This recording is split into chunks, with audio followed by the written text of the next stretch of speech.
My name is Michael DeFazio. I'm going to show you guys how to run, scale, and grow your custom furniture shop so you actually make some money. Today we're going to spend some time talking about stains. Here at our shop, we only chose 6 stains. These are our in-house or our stocked colors. We didn't offer them 50 stains. We offered them 6 stains because most of the colors on this stain sample right here were good enough for our clients. I always found that stain took the most time for us to figure out. And in the sales process, I always wanted to postpone the stain color. We don't need the stain color to close the job. We need everything else. We need to know the pricing, the design, we need to know the specs, the expectations of the clients, if it's gonna be delivered, if it needs to be installed, all these different things. But stain, we didn't need right away because after the deposit's taken for the custom job, we can always talk about stain. We always allowed for upgrading our stains because if it wasn't one of our house colors, we could offer them a custom color, which is either stain matching or stain or a custom mix, or we could do something that we called the stain experience. We actually offered our 6 house colors at no additional cost to our clients, and we offered them the option to upgrade their stain. So our 6 custom colors never costed them anything. You could pick more than 6. I've seen some custom shops that have 15 different samples. Totally fine. Just stock those ones so you don't have to run out when you run out of them. So if the client didn't want to go ahead with one of our 6 in-house colors that we stock here at the shop, we offer them a couple different options, and I'm going to post them up on the screen here. If we didn't have the color that they wanted in our shop as one of our in-house colors, we offered them a couple different options. The first option was an in the can color, which was a color that was out of the swatch, just like this. These colors only cost us the can cost, right? So we're not going to worry about having to go have a custom stain made. It's out of the can. So this was just about $100 extra charge because we always bought a gallon of stain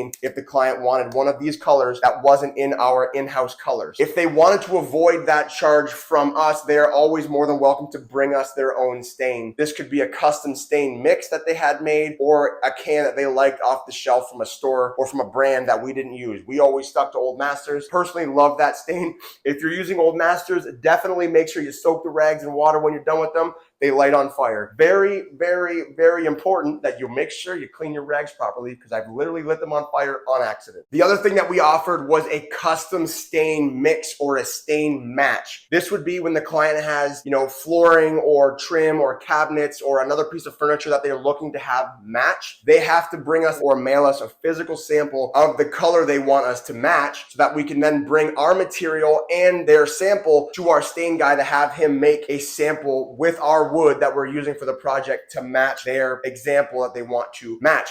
That costs more. I believe we charge $250 for that because it is never one shot. It costs a bunch of money and it's a lot of back and forth. Honestly, part of that is a pain in the ass fee. We have to have custom colors made. So we can either have the client go out and take care of it or we can take care of the whole process. We charge about $250 as an additional stain charge for this because it's a lot of running around and it's a lot of trial and error even after the stain is made, because some of these stains that are made were a 3-coat process or a 4-coat process. We have to be charging for that. It's a lot of labor. And when you're not the one doing the work and you have employees doing this type of work, it is coming out of your pocket. Make sure you are charging appropriately. The last thing we did and offered to our clients that couldn't figure out the stain was essentially a way to deter them from going to this last option because nobody wants to do this option and nobody wants to pay for this option. But it was a custom stain experience, we called it. It was a way for the client to come in here. We're going to grab a raw piece of the same material that we're using for their project. We're going to go into our cabinet of stains and we're going to just slap stains on the piece of wood one after another, spend time with them trying to figure out. This is literally for the indecisive client who cannot make up their mind. They might say, I want this color but a little bit lighter or a little bit darker, and you're like, well, what does that mean, Miss Smith? What does that mean? So it helps her go with one of the other options. Either she's going to go find a stain that she likes at Home Depot or one of your stain supplies. She's going to pick one off of our 6 colors. She's going to bring in a sample that we could use to have a custom stain made. That last option, we charge like $600 for it, and it's literally an option to deter them from going there and figuring out the stain in a cheaper way. Saves the client money, you're happy, and you know what you have to do. The in-house colors covered 90% of the work that we did. The last 10% was custom stain mixes or the custom brought their own stain. A lot of the times when clients are building their own houses, they have,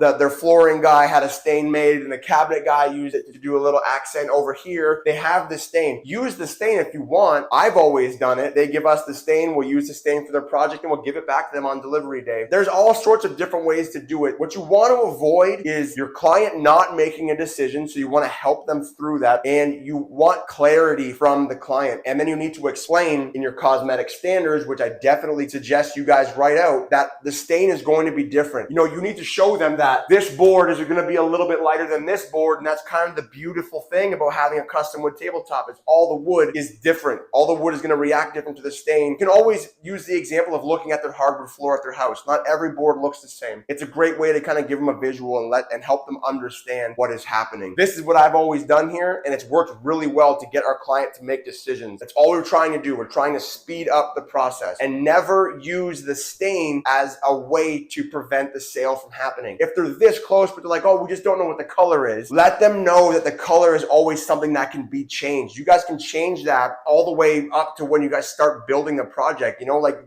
the stain color doesn't need to be determined right off the hop. Push that thing down the road, get the deposit, close the sale, and then start figuring out how to work with the client on figuring out how to get to the stain that you want. Last thing I want to say is have stain samples to give to your clients. We always took the edge cuts of our tabletops. We had our co-op students sand them down, stain them up with our 6 in-house colors so that we can give those out to our clients. They look just like this. You can give these away, or you can have the big panels just like this. We always had stain samples made up of the materials that we stock here at the shop. So we have one for ash, we have one for our reclaimed softwood, we have one for the alder, for our reclaimed elm barn beam. We have these big samples, but this helps the client see all the colors that we have in-house. They're most likely going to pick one of these colors because it's just easy. Give them an easy option, but also take care of them when they're sophisticated people who need sophisticated things. Wrap the video up, make it simple, give them options, and never slow down the sale because of the stain. Always push that aside. You can always take care of that later. Send this to someone who constantly has to redo their tables because the stain doesn't work. I will help them with that because we've dealt with this for 13 years now and I know how to fix the problem. So if you guys want my PDF file of my stain play that we've used here in our shop, the one that I've shown you in this video, send me a DM.